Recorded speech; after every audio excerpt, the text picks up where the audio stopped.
ባሏ ታጣላታለ? አረ አላገባችም እንዴ? ባለ የምን ባል? አንተ ደግሞ ይሄ ነጭ አረከው መተት ምስጢር መተት ስትል አበላሽ ተብዬ አበላሽ አካል አበላሽ አካሏን አንጻ ሙሉ ለሙሉ ተብዬ ልጅቷ ግን ያው ተቋር ነው ወይስ አይነ ጥላ? የለምጽ ተቋር ነው ወይስ የለምጽ አይነ ጥላ? ባይነ ጥላ አበላሽ ተብሎ አበላሽ በቃ ሙሉ ነጭ አድርግ ተብዬ ተላኩኝ። የተላከ በሙሉ ነጭ አድርግ ነው የተባለ። አዎ ዛርስ የለም አለው። የትኛው ነው ዛሩ ነው እንዴ ነጭ የምታረገው? የትኛው ነው? ተባብሬ ከአይነ ጥላው ጋር አይነ ጥላ ጋር ተባብረን ነው ከተላመታቱ ባይ አይነ ጥላ የእናት ያባት የእናት አንዳንድ ጊዜ የቡዳዎቹ አይነት ይለያል። ለምጽ ያለባቸው ሲበሉ ያንን ይዞ ይገባል።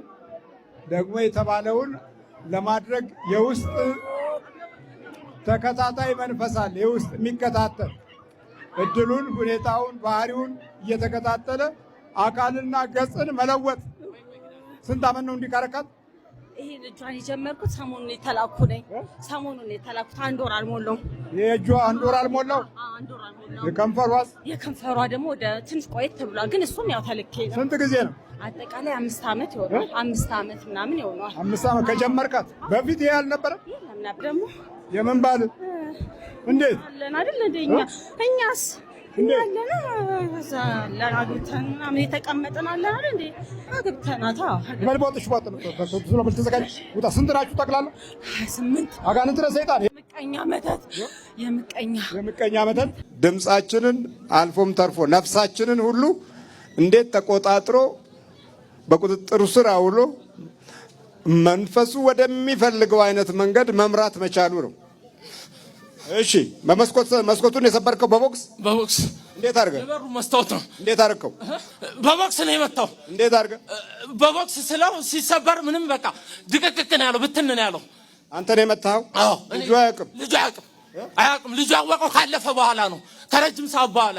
ከዛ በኋላ ደግሞ የሚያቃጥለን ነገር አባትየው ላይ እግሩ ስር ወድቆ እየየ እያለ እኔ አይደለሁም ያረኩት እያለ እየየ በማለት ነበር ያሳለፈው። የዛን ሰሞን ራሱን እንዲያጠፋ ብዙ ነገር ነበረ ስናመቻች ነበር። የእናትየው አምባ ነው ያሰረን። የእናትየው አምባ ሰይጣን አጋንንት ሰይጣን ስንት ናችሁ? መተት አጋንንት ነን። እውነት ነው። አዎ በጣም አስቸጋሪ ነበር። በጣም መስኮቱን ሰበረው። አዎ በሆነ አጋጣሚ ከኔ ጋር እንትን ፈጠረና ብቻ ከቤት ዘሎ ወጥቶ መስኮቱን በቦክስ ጠርምሶት ወጣ። በቃ በዛን ጊዜ እጁ ተሰነጠቀ። ዝም አለን። እንደገና እንዲህ ካረገ በኋላ ደግሞ ከፍተኛ ጸጸት ነው የሚያድርበት። የሚገርመኝ ይሄ ብቻ ነው። እኔ እንደው የሚገርመኝ ምን ትላለህ? ይኸው የሚገርምማ እኮ ይሄው እኮ አለ። በጣም ግራይ ያደለሁም እያለህ አይደል? በእውነት ነው። በጣም ልጁ እንዲህ አይደለም ባህሪው ስናሳደገው ልጁ በጣም ጥሩ ልጅ፣ በጣም በቃ ከሚፈለገው በላይ ለሰው አዛኝ፣ ሰጪ፣ ማልቀስ፣ ሰው ከቤት የተጣላ እንደሆነ እግር ላይ ወድቆ ታረቁ ነው የሚለው። ከትንሽ ጊዜ በኋላ በቃ እኔንማ ለምን አይቶኝ በቃ ምን ይሁን ወተት ጥቁር ነው ይላል። ወተት ጥቁር ነው በቃ። ልጆች 2 ልጆች ናቸው ከሱ በታች ያሉት። ልጆቹን ልግደላቸው ሁልጊዜ ተቆራኝቼ ነው በቃ ሁልጊዜ በቃ። መቼም ይሄ ቤት የእግዚአብሔር ቤት ስለሆነ ነው እንጂ ሌላ ጸሎት የለኝም። መድኃኒዓለም መላስጠኝ ምን ልሁን? ሰው ቢሆን ያባርኛል። እውነት ነው የምላችሁ። ይሄ ቤተክርስቲያን ስለሆነ ገመና ሸፋኝ ስለሆነ ነው እንጂ በቃ ምን ልሁን? ምን ላድርግ? ልጅ ነው ታው ልጅ እንደው በምን እንደሚጣላኝ አላውቅም። በሚበላው ሊጣላ ይችላል። ከሰራተኛ ከሁሉ በቃ ተቆራኝተን ኧረ ተው ልጅ እባክህ እንደው በምን መንገድ እንዴት በቃ ምኑ ወተት ጥቁር ነው ትላለህ? ምን ይቀረናል? እኛ ምን አጋንንት ስራው አይደል እንዴ? በቃ በሁሉ በትንሽ ነገር ነው የምንጣለው። ምንም አይቀርም። መተናነቅ ነው የሚቀረው። መቼም የልጅነት ክብሩና ውስጡ የዚህ አቡነ ተክለ ሃይማኖት የኢትዮጵያ ንጉሥ አምላክ እግዚአብሔር እሱ ነው እየታደገ እስካሁን የሚያቆየው እንጂ እስካሁን ምን ታረገው ነበር? ራሱን እንዲያጠፋ ከአንዴም 2 ኤሌክትሪክ ቆይ አይደለም ፍልስፍና ራስ አጥፋ ይላል እንዴ? ያውን ያስገዛው ታዲያ ምን ትርጉም አለው? ማንነትና ክብርን የሰው ልጅ ስብዕናን እንዲያጡ ከመስበክ ሌላ የርኩሰ መናፍስት አሰራር፣ የአቴንስ የግሪካውያን የቻይና ቡዲዝም ከዚህ ውጭ ምን ትርጉምና ምን ጥቅም ሲኖረው? ይሄ ነው። እስከዛ ድረስ ግን ይሄን እስከጀመረበት የሚያውነበው ስለ አክሱም ጽዮን አመጣጥ እነ ፕሮፌሰር ጌታቸው ኃይሌ ኦርቶዶክስ እምነት ነው ያጠኑ። የነሱ ታላላቅ መጽሐፍቶች በቤት ውስጥ አሉ። አሁን እነሱ ነበር የሚያነቡ። ጭንቅላቱ አልለወጣለን፣ አቃተን፣ አያጨስልን፣ አይቅምልን።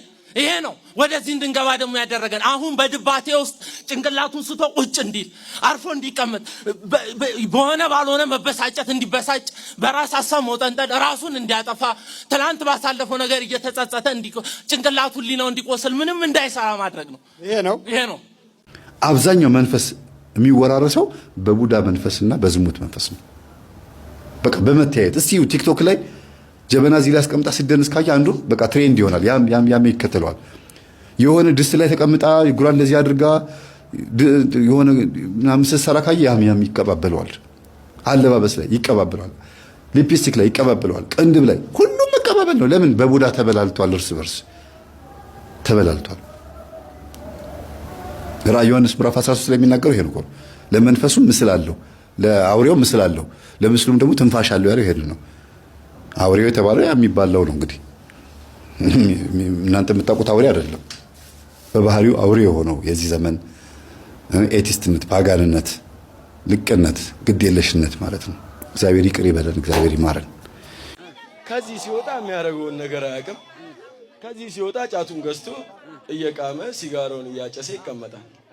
እኛ ደግሞ ከዚህ ስንሸኝ እንሄዳለን፣ እነሱ ጋር ነው የምንቀመጠው። ስንላክ እንመጣለን። ግን በቃ አልቻልንም። ባሁኑ አንተ አሁን ማን ነህ የገባህ? እኔ ደብተራው ነኝ። ደም ተገብሮልኝ ነው የመጣሁት። ደም ተገብሮልኝ። የትኛው ደም? የምን ደም? የ6 ወር ሕፃን ልጅ ደም ነው የተገበረልኝ። የት ሀገር? ወለንጭቲ። የ6 ወር ደም የሕፃን ልጅ ደም። እንዴት? ታርዳኗ አርደውን የገበሩልኝ። የ6 ወር ደም? አዎ አልሄድም። ባለመቁጠሪያ ይዛኛለች። እኔ አልገባም ስል ነው ደም የተገበረልኝ። 2 ሚሊዮን የተከፈለበት 2 ሚሊዮን የተከፈለ ምን እንዲሆን? በቃ እንዲሞት ነው የምንፈልገው። ከዚህ በኋላ ምንም ነገር የለንማ። ልጁ አቃተን። ከዚህ ግቢ እንዲወጣ ያላረግነው ነገር የለም። አልወጣለን። በቃ ከዚህ ይወጣልንማ ገለን እንገላገላለን። ምን ትወጣለህ? ቅዱስ ሚካኤል እያለ የት ትወጣላችሁ? የት ትወጣለህ? ሳትሄድ እራስህ ሌሉት አንድ አሰነዝርብኝ። እኔ ሳልችፉኛል። እሺ ና ልጁ ይበቃኛል። ና እኔ እሱን ነገር መንካትና ና ታዘዝ አንተ ታዘዝ። በስላሴ ስታዘዝ፣ በቅዱስ ሚካኤል ስታዘዝ በቃ አንተ ምንድን ነህ? ሉሲፈር ፔኒ ልናሳይ ነው የመጣ ነው። ፔኒ ልናሳይ ነው የመጣ ነው። ያሳየን ፔኒ እናሳያለን። አግዘኛ አንተ እናሳያለን። ፔኒ ቤት አንተም ሉሲፈር ነህ? አይኔ ላሳይ ነው የመጣው እንጂ ሉሲፈር አለ ካዲ ያለው አትለኝም። ሌላ ሉሲፈር ናውጣ። ሉሲፈር ስርዓት ያዝ፣ በስርዓቱ ያዝ።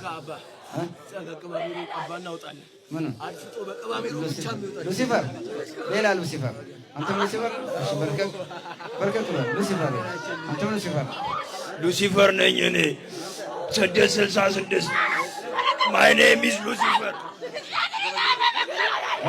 አንተም ሉሲፈር እንግዲህ አንተም ሉሲፈር ነው። አንተም ሉሲፈር ነው። እንዴት ገባህባት? ተከብሮ ቡና የተበላሸ። እሺ ሌላ ሉሲፈር ነው። ሉሲፈር ሌላ የሚሄድ ሉሲፈር ነው። አንተ ሉሲፈር አንድ ላይ ነው የምትሄዱት። ሉሲፈር አሁን ታውቃለህ። አንድ ላይ ነው የምትሄዱት። አንድ ላይ ሉሲፈሮች በርከክ እዚህ ጋር ሉሲፈር እጅን አውጣ። ቶሎ በርከክ በለ። አንተ መተት ነው። ሂድ መተት። ደብተራ ውረድ ደብተራ። እሺ ሉሲፈር እጅን አውጣ። የሉሲፈር መንፈስ የሉሲፈር አንተ ማለት የሉሲፈር በምን ገባህበት? ናውስ በምግብ እንዴት ናውስ? እንዴት በምግብ ነው የገባሁት። እንዲያውጥታ ጎረቤቱ ነኝ። በምግብ ነው የገባሁት። በምግብ ሉሲፈሩ? ሉሲፈር ነኝ። እንዴት አድርጋችሁ ገባችሁ? በቃ 6 ነን እኛ። የት ነው የገባችሁት? አዲስ አበባ። ምን ልታረጉት? ልንገለው ነው። ተቃጠን። እንዴት? አልቻልንም። ሸኙን ተቃጠል። ትሄዳላችሁ? ስንት ሉሲፈር? እኛ ብዙ ነን አልቆጠርንም። ቁጠርና ንገረኝ። ቶሎ ቁጠርና ንገረኝ። አሁን ቁጠርና ንገረኝ። 10,000 ጣጡ ወይ ጊዜውን ወይ ዘመኑን ወይ ሰዓቱን ወይ ሰዎችን ለመምሰል እንገደዳለን። ከሐሜተኞች ሐሜተኛ፣ ከክፉ ክፉ፣ ከጠማማው ጠማማ፣ አንዳንዴም ከጭራቁ ጭራቅ የምንሆንበት አጋጣሚ በጣም ሰፊ ነው። ግን ውስጥን ማታለል አይቻልም። ብዙ ጊዜ ግን ውስጣችንን እያታለል የምንኖር ጥቂቶች አይደለንም። የናትናኤል ከውስጡ ወደ ውጪ ሲወጣ የመልካም ሰው እጦት ናፍቆት ነበረበት። በደበዝባዛውና በለስላሳው የእግዚአብሔር ልጆች ነን። አሁን እዚህ በውስጣዊ ባህሪና ጠባይ ስንታይ ደግሞ ሚስጥራዊ ከዳተኞች ነን። አይደለንም? ምሪት አጣን፣ በረከት አጣን፣ ሰላም አጣን፣ ፍቅር አጣን፣ ጸጋ አጣን፣ ሞገስ አጣን። ሰማይ ሲከፈት የእግዚአብሔር መላእክት በሰው ልጅ ላይ ሲወጡና ሲወርዱ ታያላችኋል። ዛሬ እና ዳልሞቴ ወሰንጋላ አይደለም በእኛ ላይ ያሉት? አይነ ጥላ ዛር ውቃቢ ሲወጣብን ሲወርድብን አይደለም የሚኖሩ? እምቢ ያለን አሁን ማስቀደሱ አይደለም መቀደሱ ነው። ምድራችን ኢትዮጵያዊነታችን የሚጠብቀውና የሚፈልገው ደግሞ ማስቀደሱን አይደለም አሁን መቀደሱን ነው። አንዳንድ ጊዜ እግዚአብሔር እንዲህ አይነት ነገር የሚነግረን ማለት ነው በሌላው ጊዜ ወይም የሆነ ወቅት ላይ እንደ ቀልድ የሰማናቸውን ነገሮች ሲሪየስ የሆኑ ጉዳዮች እንደሆኑ እንድናቅ ነው። አሸዋውን ከበተነች በኋላ ሌሊት ነው ጠራችሁ በስሙ ጋለ ብላ ስጠራው ጊዜ ብድግ ብሎ ተነስቶ መጥቶ በሩን ከፈተ። ግቢ አላት። ምክንያቱም አሸዋ ከተበተነ በኋላ አንድ ርቢው መናፍስቶቹ ሄደው አናቱ ላይ ነው የሚያርፉበት። ከዛ ይፈዛል፣ ይደነዝዛል። ተገናኘችው፣ አረገዘች። ይሄን አድርጋ አርግዢ ተብላ የተላከችው አረገዘች። ከዛ ይሄ ሁሉ የሆነው ግን ምንድነው በዛው ሳምንት ውስጥ ነው። የኔ አይደለም እንዳይላት ቶሎ ብላ በዛው ሳምንት ውስጥ ነው ማድረግ የነበረባት። እና ያው እንደተለመደው እንደማንኛውም ወንድ አርግዣለሁ ካንተ አልተጠነቀኩም ነበረ ምናምን ስትለው በጣም ተናደደ። አስወርጂው አለዚያ ገልሻለሁ አላት። አትገለኝም፣ እወልደዋለሁ። አስወርጂው ነግሬሻለሁ፣ እወልደዋለሁ፣ ምንም አታመጣም አለችው። ግን ይሄን ስትናገር እሷ መውለድ ከሱ መውለድ ፈልጋ ነው በትክክል በቃ ለልጁ ተቆራጭ ያመጣል ገንዘብ ይሰጠኛል ምናምን ብላ አስባ ነው እርጉዝ ስትሆን። እሺ ስንት ነው የምትፈልጊው አላት። እንዳስወርደው የምትፈልግ ከሆነ 3 ሚሊዮን ብር ስጠኝ አለችው። ለማስወረጃ 3 ሚሊዮን ብር መስጠት አለበት ይሄ ሰው ከሷ ጋር መቀጠል ካልፈለገ። አባዬ እንደዚህ እኮ አለችኝ አለው። ወዲያው ነው አባቱ እየሄዱት በነገራችን ላይ አለች። አዎ ችግር የለውም አንተ ዝም ብለህ 3 ሚሊዮን ብሩን አዘጋጅ፣ በሞባይል እንዳትልክ ባንክ ሄደህ ነው የምትልክላት፣ አዘጋጅ አንተ ብሩን፣ ከዛ ፎቶ አላክልኝ አሉት። ፎቶዋ ተላከ ለአባትየው፣ ፎቶ ተላከ። እንደምንም ደረሰ ፎቶ። እሱ 3 ሚሊዮን ብሩን አዘጋጀ። ዛሬ ለምሰጥሽ እና ተዘጋጂ ይላታል። እሺ ትለዋለች። እሷ እሱን እያናገረችው አባትየው እዛ በዛው ቀን ረጅም ሰዓት አናግራት ብለውታል በስልክ። እሳቸው ድግምት ስራ እየሰሩ ነው። ለምን ሁለቱ በሚያወሩበት ሰዓት ላይ የሚሰሩት ነገር አለ። ድንገት በመሃል እያወራቸው በቃ እንዲያውም 3 ሚሊዮን ብሩን አልፈልግም ልጁን ማስወርደዋለሁ ጥንቅር ብለህ ቀር እንዲያው ካንተ ምንም ነገር አልፈልግም ብላ ስልኩን ዘጋችው። እንዳለችውም በሳምንቱ አስወርደዋለች። ደውላ አስወርደዋለሁ በቃ ብሩንም አልፈልግም አለችው። እያወራችሁ እኮ ነው ረጅም ሰዓት አውራት ብለውታል። የሚፈልገው ሁለቱ አየር ላይ መሆናቸው ነው። በዛ መካከል መናፍሶቹ ገብተው አፏ ላይ መናገር አለባቸው። በጣም ነው የገረመው። በጣም ከአባቱን ደውሎ አደነቃቸው። ምን አይነት ጥበብ ነው አለ። በቃ ያው አጋንንት ነው ይገባቸዋል መቼም አይደል።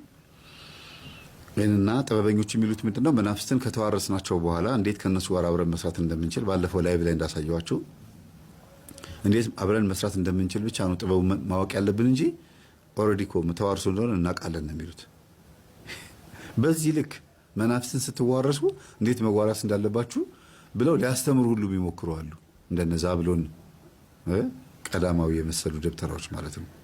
ደግሞ ስንቱ ሊቃውንት መጥተው ነው የሚሰግድልኝ ይላሉ። በጣም እኮ የሚገርም ነው። ሰው አጋንንትን ተዋርሶ በኮንፊደንስ ያወራል። ሮሜ ምዕራፍ 1 ላይ ክብራቸው በነውራቸው ነው ይላል።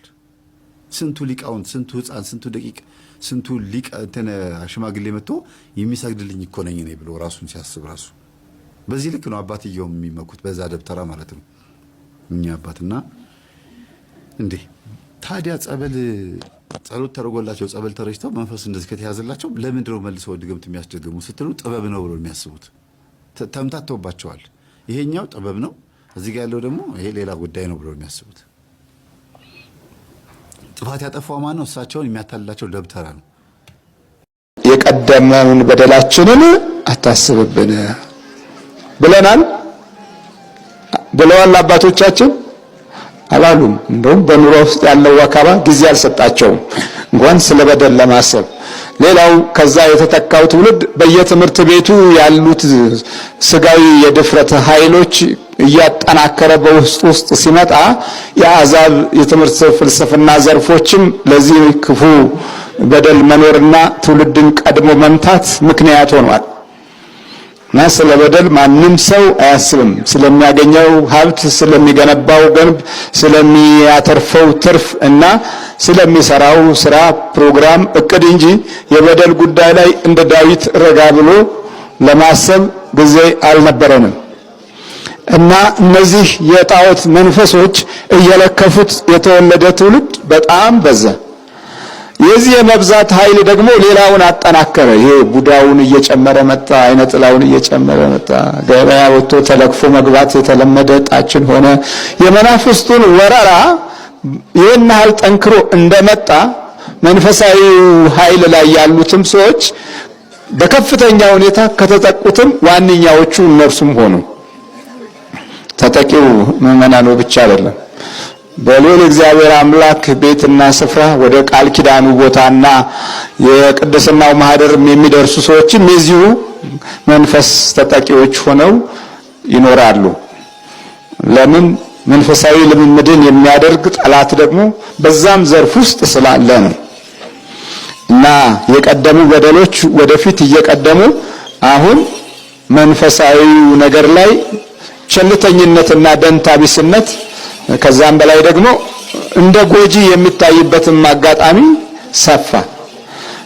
ይህንን ሂደት ተከትሎ የልቦናና የህሊና ተንኮሎችም ራስ የቻለ ኑሮዎች ሰዎች ያደረጉት። ምቀኝነት፣ ክፋት፣ ቅናትም ራሳቸውን ችለው ቤት አገኙ። ስለዚህ አሁን የቀደመው በደል ቀድሞናል ማለት ነው። ድግምት ያደረገ ዲያቆን ቅዳሴ ላይ ሆኖ ሲደናበር ያስታውሳሉ። ዲያቆኑ ድግምት አድርጓል። ቅዳሴ ላይ ሆኖ ሲቀድስ ግራ ገብቶት ማይክሮፎን አስረክቦ ልብሱን አውልቆ ሲወጣ ነው አይቻለሁ። ምንድነው እሱ ድግምት ያደረገባት ልጅ ጸበል ቦታ ላይ ስሙን ጠርታ እየጮች ነው። በዚህ ሰዓት እሷ ጸበል በምትጠመቅበት ሰዓት ላይ አትቀድስ ብለን እየነገር ነው አላሉኝ። ጭራሽ እንዴ ምንድነው ማስተፋቅር አድርጎባት ልጅቷ እዛ ጸበል ቦታ ላይ እየጮች እሱ እዚህ እየቀደሰ ይናበባል መንፈሳቸው። አይገርም? ኤፍሱን እንደዚህ ነው ያለችው። በፈጣሪ ሆይ ምናምን ትዕግስቱን ስጠኝ ብላ እንደዚህ ነው ያለችው አይደል? እስቲ እንግዲህ እግዚአብሔር ፍርዱን ያምጣ፣ ግን አይፍረድብን። ሁላችንም ይተውን፣ ይማረን፣ እኔንም ጨምር ሁላችንም ኃጢአተኞቹን ይማረን። ቤተክርስቲያን ነፃ ያወጣልን። አሜን። ሰላም ሁኑ። አዳም ወዴት ነህ ያልከኝ፣ በፍቅር ድምፅ ፈለከኝ። አልብሰኝ ነጩን ልብስ፣ እወድሃለሁ ኢየሱስ፣ አከብረሃለሁ ክርስቶስ።